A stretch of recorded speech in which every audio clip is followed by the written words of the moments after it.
lagi pada heboh ngomongin handphone goib ya. Sementara geng Kanada lagi sibuk sama iPhone 12 Pro. Kita emang kagak usah, duitnya kagak ada. Mending kita ngomongin aja nih, mantan flagship di tahun 2017. The most underrated flagship phone in 2017, LG V30. Roll the clip.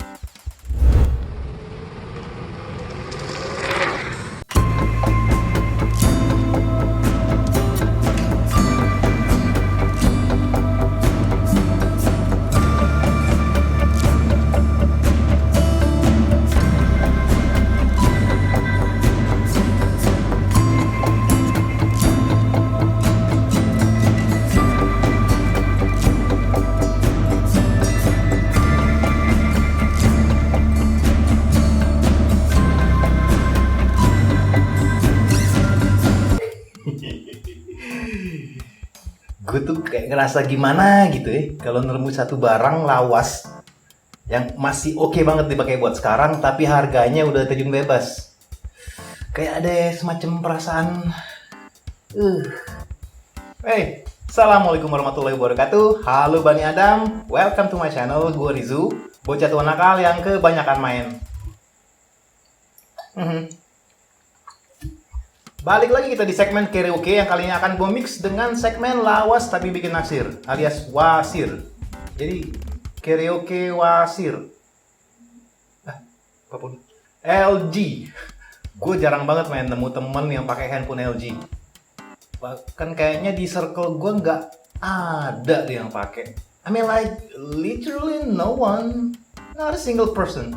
Beda sama Samsung atau Xiaomi. LG V30, or in my case is LG V30 Plus. Yang bedanya antara V30 sama V30 Plus itu cuma kapasitas internal memorinya doang. Kalau di V30 itu 64GB, sedangkan yang di V30 Plus itu 128GB. Sedangkan RAM dan lain-lain masih sama. Oh iya, RAM-nya cuma 4GB. Mantan flagship di tahun 2017. Mungkin ya kalau sekarang harganya masih mahal, gue males liat nih handphone. But guess what? Sekarang harganya tinggal 2 jutaan aja. Tunggu dulu. Kalau gue bilang ada an di belakang 2 juta, berarti nggak pas 2 juta ya. Harganya bisa dari 2,1 sampai 2,9. Tergantung gimana lo dapetin barangnya ya. Pinter-pinter aja nyari marketplace. Dan kalau nggak salah sih sekarang harganya udah mulai ranjak naik. Karena demand-nya juga kayaknya udah mulai naik. Entah karena udah pada sadar karena nih handphone cukup oke, atau memang nunggu harganya jatuh baru mau beli. Gua akan bahas masalah hardware dan spesifikasi lengkap dari HP ini. Jadi buat lo penyembah Antutu dan Geekbench, no, nggak ada di video ini. Atau buat lo yang pengen tahu apakah HP ini cukup buat main Genshin Impact atau buat main PUBG mentok kanan, nah, lo lihat channel lain deh. Udah ada yang bahas. Lagian gua nggak main game di HP, men. I'm a true console gamer. Ya adalah main game di HP dikit, Candy Crush, ya sesuai umur ya. Well, despite all the specs, yang bikin gue kepincut sama HP ini sebenarnya adalah kemampuan videonya, kemampuan merecord videonya. Yeah, I'm not gonna talk about the photography side from this smartphone, because gue bukan fotografer, jadi daripada gue ngecap, ngarang, mending gak gue bahas deh. Jadi kita konsen di videonya aja ya. LG emang bikin V30 ini khusus buat market content creator. And they nailed it. Mereka beneran serius soal ini. Walaupun ada satu hal yang fatal menurut gue. Ntar kita bahas. Kamera ini hanya dilengkapi dengan 2 kamera di bagian belakang dan 1 kamera di bagian depan. Unlike most smartphone at the time yang memilih lensa tambahan itu lensa tele, ya buat foto portrait, LG justru mempelopori dengan menambahkan lensa wide. Selangkah lebih maju pada waktu itu. Let's see. 2017 iPhone terbaru itu iPhone 8. Ada lensa wide-nya. Jadi buat all you bokeh lover, bye. Main kameranya 16 megapiksel pakai sensor Sony IMX351 dengan focal length 30mm dan bukaan f1.6 yang nggak bantu sama sekali di low light. With laser and face detection autofocus, lensa yang disematkan sudah pakai glass lens. Ya, glass, bukan plastik. Kamera utama ini juga udah dilengkapi dengan optical image stabilization dan juga ada electronic image stabilization. Although it's not quite steady for today's standard. Dan yang menarik lagi, kamera ini udah mampu merekam gambar 10-bit HDR video. 10-bit HDR image sensor. iPhone 12 Pro 10-bit Dolby Vision, man. Ini HP keluar tahun 2017, Pal. Although some say it's gimmicky karena output filenya tetap di bit 8-bit, tapi kalau nggak salah yang gue baca, yang mereka maksud 10-bit di sini adalah 10-bit wide range color gamut, yang artinya range warna yang kamera ini akan lebih lebar, 211% kalau klaim dari LG. Jadi mereka pakai algorithmic color imaging instead of using a linear scale kayak kebanyakan. Tenang aja men, gue juga gak ngerti maksudnya apaan. Biar lebih mirip tech review aja, kayak berisi gitu ya, kayak pinter gitu, kelihatan pinter. Dan LG ngeklaim bahwa dynamic range dari kamera ini bisa mencapai 11 stop. Agak gimana ya buat standar sekarang? 11 stop. Sementara kamera udah ada yang 15 stop. Sementara lensa keduanya itu 13 megapiksel pakai sensor Samsung S5K3M3 dengan focal length 12 mm, 120 degree angle lens dan aperture di f1.9 yang unfortunately nggak pakai optical image stabilization. Jadi saran gue pastiin lu pakai gimbal deh mendingan kalau mau record. Dual angle lens ini pakai infinity fixed focus. Jadi nggak bisa pakai manual focus kayak di main camera. Tapi ambil wide angle, emang iya lu mau manual focus? Bukannya mendingan kalau wide angle itu semuanya tajam ya? Ya, the good side is everything in focus, jadi lo nggak perlu khawatir ada yang miss focus. Semua akan kelihatan tajam. Dari spek kedua kamera ini sebenarnya agak mediocre untuk ukuran flagship 2017. Tapi LG punya banyak senjata lain buat bikin HP ini cukup stand out dari sisi kameranya. Even until now, well, in my opinion, at least from its price, it's cheap now. Dan untuk kamera depan, jujur ya, busuk. Ini yang gue bilang titik fatal dari HP ini. LG itu kayak nyepelin banget kamera depannya ya. Dan untuk kamera depannya, jujur ya men, busuk kualitasnya. 5 megapiksel dengan sensor Hynix 553 yang kualitas foto dan videonya decent menuju buruk. But luckily dengan Gcam katanya kualitasnya bisa significantly jauh lebih baik. Dengan ngasih label HP content creator, apa LG nggak tahu orang tuh ngeblok pakai kamera depan. Tapi kalau lo biasa ngeblok pakai Action Cam yang depannya nggak ada LCD, ya harusnya nggak ada masalah kalau lo ngeblok pakai HP ini dengan dibalik, posisi dibalik, pakai kamera belakang. Ya dengan wide angle muka lo pasti in frame, tenang aja. Salah satu fitur kamera yang selalu jadi unggulan dari line up LG itu adalah manual control. Ini part paling yummy dari HP ini. Manual video mode di HP ini bener-bener bikin puas men. Lo bisa pilih white balance, lo juga bisa ngatur ISO dan juga shutter speed. Bahkan kalau lo mau, lo bisa nge-switch antara auto focus atau lo bisa juga pilih manual focus. Dan di sini udah ada fitur focus picking. Tuh. Jadi lo bisa tahu nih bagian mana yang fokus. Ini kenapa semua HP nggak dilengkapin fitur ini ya? Ini penting banget nih kalau buat manual focus. Yang sayangnya fitur manual focus ini nggak bisa lo aktifin kalau lo pakai lensa wide. Tuh, nggak bisa lo pilih. Terus lo bisa juga nyalain tracking fokus yang sayangnya cuma ada di resolusi Full HD atau HD doang.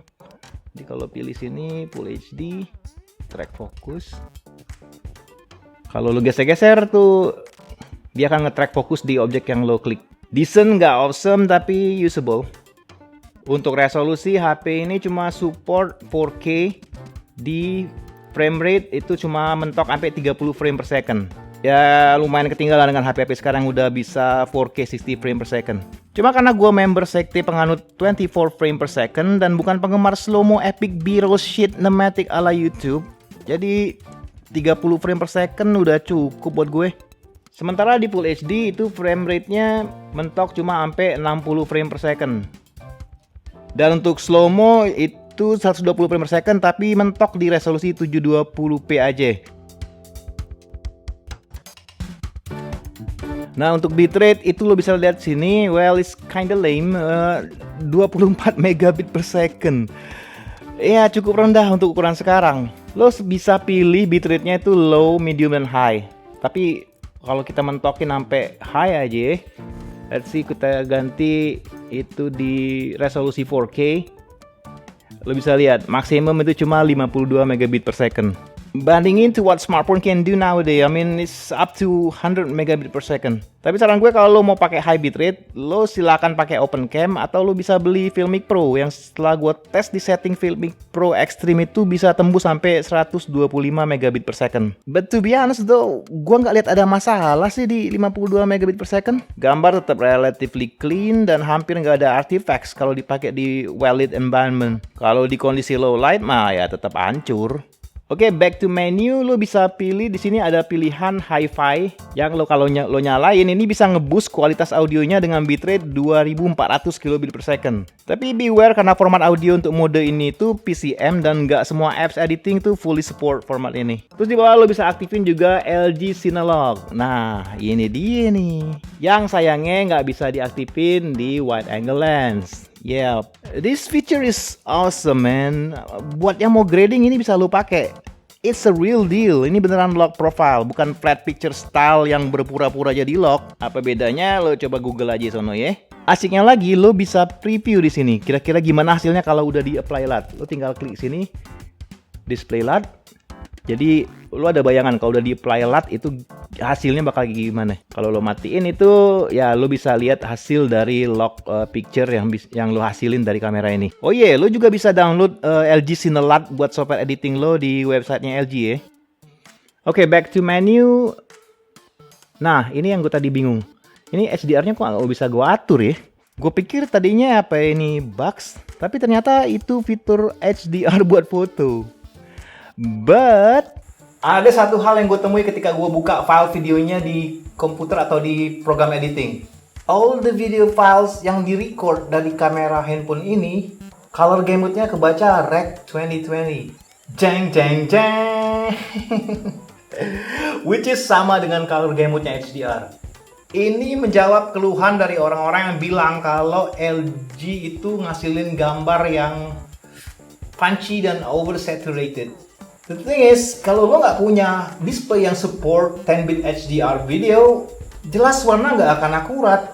Oversaturated lah, overexposed lah. Bahkan in my case, warna merah tuh selalu over banget. Tapi karena layar OLED LG V30 ini udah support 10-bit HDR, jadi ketika lo playback video hasil record lo, itu nggak akan ada masalah. Malah looks really gorgeous.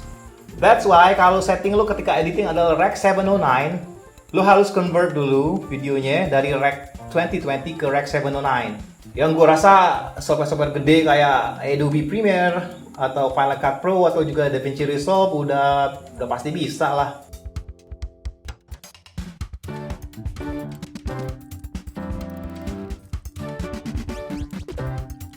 Terus ada pilihan steady recording, ini semacam EIS atau Electronic Image Stabilization yang sayangnya ini cuma ada di resolusi Full HD.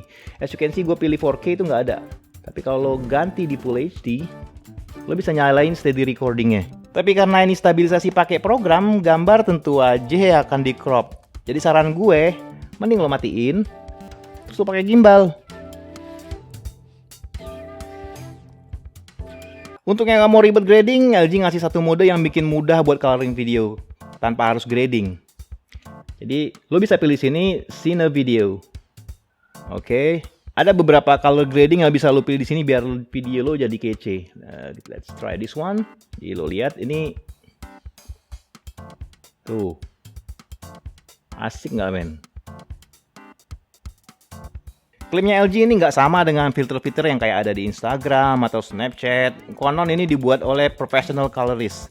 Dan applying color style ini akan menyesuaikan dengan shot lo. Kadang sering kan tuh kita apply LUT tapi nggak kece di video kita. Padahal di sampelnya bagus banget. Jadi lo bisa atur strength-nya, mau squat apa, dan juga bisa lo tambahin vignette biar lebih cinematic. Tapi sayangnya mode ini juga nggak bisa di lensa wide dan juga nggak ada manual control sama sekali. Tuh. Tapi tetap lo bisa lock exposure ya. By the way, gue nemuin satu hal. Ini kalau lo pilih color profile-nya itu none, Surprisingly lu bakal dapet shot relatively clean flat profile, yang artinya bisa lo grading di editing nantinya. So basically di mode ini secara default kamera tuh menangkap flat profile biar quote-unquote aman dikasih color. Gue rasa ini rahasia kenapa ketika lo apply color manapun hasilnya tuh nggak rusak. Kemudian ada satu lagi fitur tambahan di mode ini yaitu point zoom. Lo klik di sini. Jadi lo bisa ngezoom di satu titik yang lo pilih kayak gini, let's say kayak gini. Kemudian lo bisa geser slidernya sesuai dengan speed yang lo mau. Lo mau kenceng atau lo mau pelan.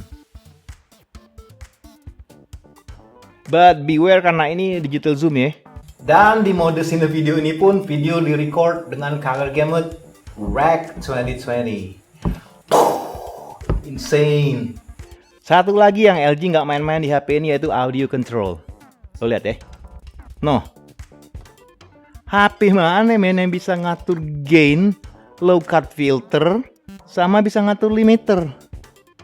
Belum lagi kalau kita bahas kemampuan HP ini yang dilengkapi dengan Hi-Fi Quad Deck yang bisa manjain kuping audiophile. Cuma nggak usah kita bahas itu sekarang ya. Itu juga ada fitur Wind Noise Filter di sini. Dan coba lihat sini deh. Tuh. Yap, audio monitor. Stereo man. It records stereo audio. Ada satu lagi nih hidden feature di audio ini. Kalau lo plug mic eksternal, baik itu via USB-C atau jack headphones yang pakai splitter tentunya ya. Kayak gini. Lo lihat ada pilihan baru. Kalau lo pilih icon jack ini, waktu lo tekan record like this, lo bisa lihat itu ada audio waveformnya man. Ini berguna banget buat monitor audio level lo pas lagi nge-record. Insane, this is, oh man. Oh LG, maaf ya. Selama ini gue underestimate banget sama lo. Panjang ya reviewnya. Padahal belum semuanya men. So what do you think? 2 jutaan dengan fitur kayak gini sih gila menurut gue. Oke lah, Redmi Note 9 Pro katanya bisa nge-record video dengan kualitas yang oke. Tapi harganya masih 3 jutaan. Ini 2 jutaan. 2 jutaan. Dan apa fiturnya selengkap LG V30? Downside-nya, OS di HP ini mentok cuma sampai Android 9. Nggak ada update lagi. Buat gue sih nggak masalah ya. Atau kalau emang lo mau, lo bisa pakai custom ROM ya, atau lo root atau apalah. Tapi ya, gue nggak saranin deh. Emang on the paper speknya tuh kayaknya udah ketinggalan banget men. Bitrate rendah, mentok di 4K 30 frame per second, low light capability yang nggak oke. Tapi based on my experience, to be honest though, I really love this smartphone. I really do. It's a hidden gem for me. Dan mungkin kayaknya ke depan gue bakal bikin in-depth review kamera video di HP ini ya. Ya kalau nggak males. Biasanya sih males. Dan buat siapa HP ini, buat lo yang tipikalnya bukan buka kamera langsung record dengan mode auto. Nah, tapi kalau orang yang memang suka ngulik video atau lo suka dengan full manual control atau buat shooting dengan sangat terencana, terplanning, ya you can use this one. Oke kan? Ya, sekian aja dulu buat kali ini. Tapi jangan keracun ya. Pikir baik-baik kalau mau beli. Gue nggak encourage lo buat jadi konsumtif. Beli kalau lo emang lagi nyari HP dengan harga segini, dengan kualitas kamera yang cukup oke. Dilema atau nggak jadi tech reviewer tuh? Di satu sisi cuma ngasih referensi, tapi di sisi lain kadang-kadang juga berasa kayak ngedorong orang beli sesuatu yang mungkin nggak mendesak dibeli. Bingung men. Makanya kita hilangin deh tren racun di channel ini. Kalau mau pakai di luar nggak apa-apa deh, tapi di channel ini jangan pakai racun deh. Oke kan? Rizu cabut. Assalamualaikum warahmatullahi wabarakatuh. Bersambung nih kayaknya ya. Tetap Limun Sarsaparilla. Bukan bir.